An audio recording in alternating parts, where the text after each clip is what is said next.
Tech Fix Guides channel, solving your everyday problems one video at a time. Today, we're going to walk through a practical troubleshooting process for a situation many administrators run into: emails sent from Outlook or Microsoft 365 getting rejected by Gmail with a message saying Gmail suspects the email is spam. This is different from a normal spam issue where the email lands in the spam folder. In this case, Gmail completely rejects the message, meaning the email never reaches the recipient's mailbox at all. By the end of this video, you'll know how to systematically diagnose the problem and identify the most common causes, such as authentication issues, sender reputation, or problematic content. Let's start with the first step, which is confirming that the problem is actually a hard rejection, also called a bounce. When Gmail rejects an email outright, you'll receive what's called an NDR, or non-delivery report, from Outlook or Exchange. This usually appears as an undeliverable message in your inbox. Inside that message, you'll often see a line that clearly says something similar to gmail.com suspects your message is spam and rejected it. The key thing to understand here is that if Gmail rejects the message at the server level, it never gets delivered, meaning inbox rules or spam filters on the recipient side will not help. The issue is happening before delivery, which makes it a sender-side deliverability problem. Once you confirm it's a rejection, the next step is to extract useful details from the bounce message. Don't guess what the issue is. Look at the actual SMTP error code included in the NDR. Most of the time, you'll see a code like 550 or something in the 5.7.1 range. These codes often come with additional text such as authentication failed, policy violation, suspicious activity, bulk sending, or blocked due to spam suspicion. These keywords are important because they help narrow down the likely cause. For example, if the message mentions authentication, the problem is likely related to SPF, DKIM, or DMARC. If it mentions suspicious activity or bulk sending, the issue might be related to sender reputation or sudden spikes in sending volume. At this stage, your goal is simply to capture the exact code and message so you can reference it while troubleshooting. The third step is to perform a quick content sanity check. The easiest way to do this is by sending a very simple test email. Create a new message and send it as plain text only with a simple subject line and absolutely no links or attachments.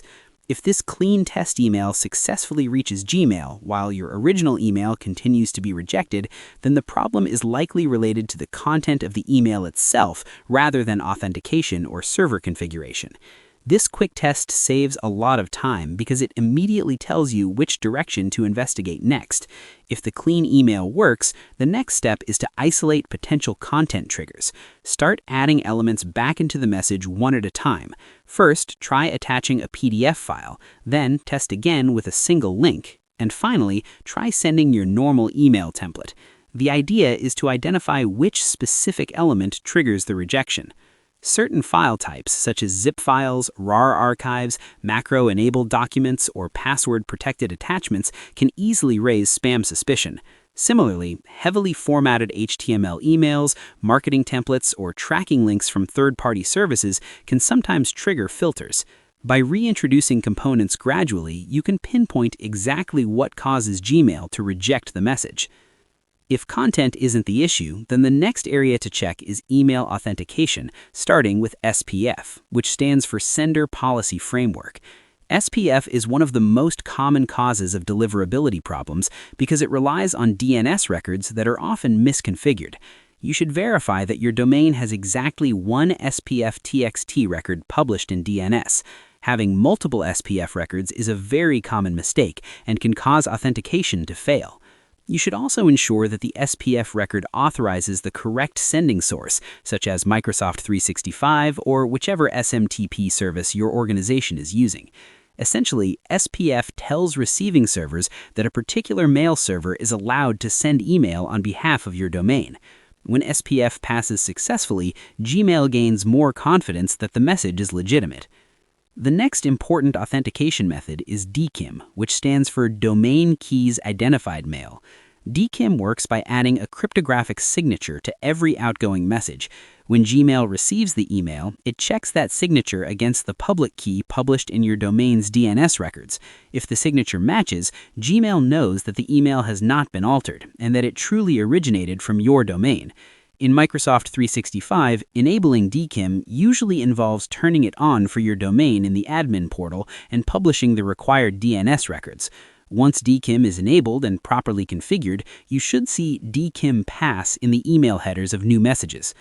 After SPF and DKIM are configured, the next step is adding DMARC, which stands for Domain-Based Message Authentication, Reporting, and Conformance.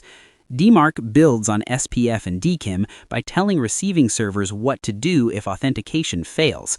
When you first configure DMARC, it's recommended to start with a monitoring policy, usually P=none, which allows you to observe authentication results without actively rejecting messages. DMARC also allows you to receive reports from email providers, giving you insight into how your domain is being used. Over time, this helps improve trust with providers like Gmail. Another important but often overlooked factor is from-address alignment. This means the visible from address in the email should match the domain that passes SPF or DKIM authentication. For example, if SPF authenticates a domain like mail.example.com, but the email's visible from address is user at another domain, Gmail may treat the message as suspicious. This situation can happen when using aliases, third-party relays, or send-as configurations. Always ensure that the authenticated domain aligns with the visible sender domain. If authentication and alignment look correct, the next place to investigate is your Microsoft 365 or Exchange outbound routing configuration. Sometimes emails are sent through unexpected connectors or relays due to configuration changes. You should review your outbound connectors and verify that messages are leaving through the expected route.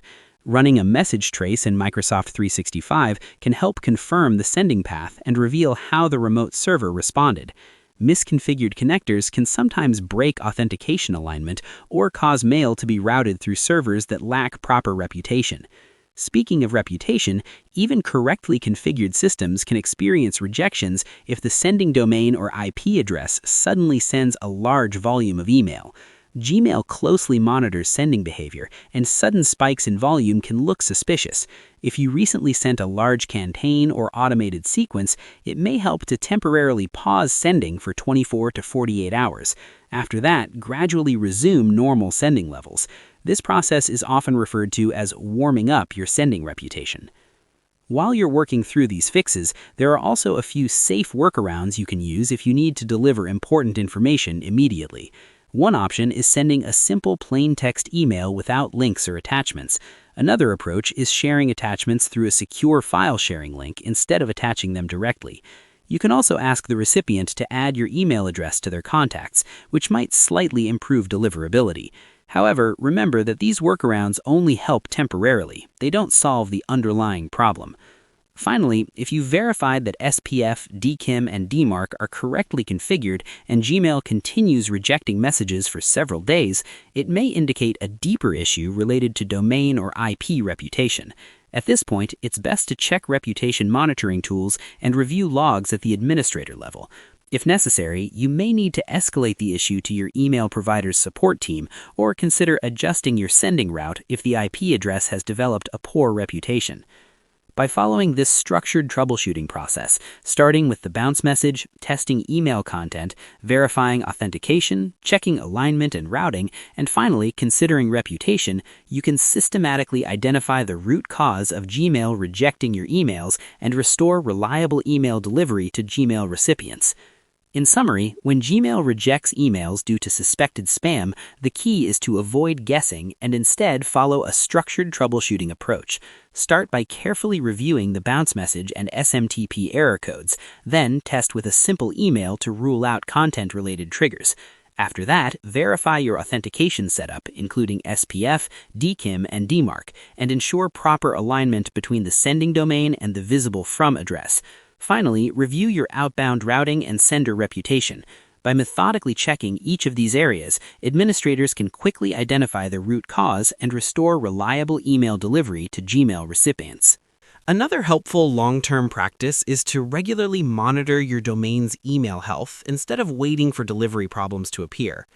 Administrators should periodically review DMARC reports, monitor sending reputation, and keep an eye on unusual spikes in outbound email activity. It's also a good idea to audit DNS records and mail flow configuration whenever changes are made to your email environment, or when new third-party services are authorized to send email on behalf of your domain. Taking a proactive approach like this helps ensure your authentication remains valid, your reputation stays healthy, and your organization avoids unexpected delivery issues with providers like Gmail in the future.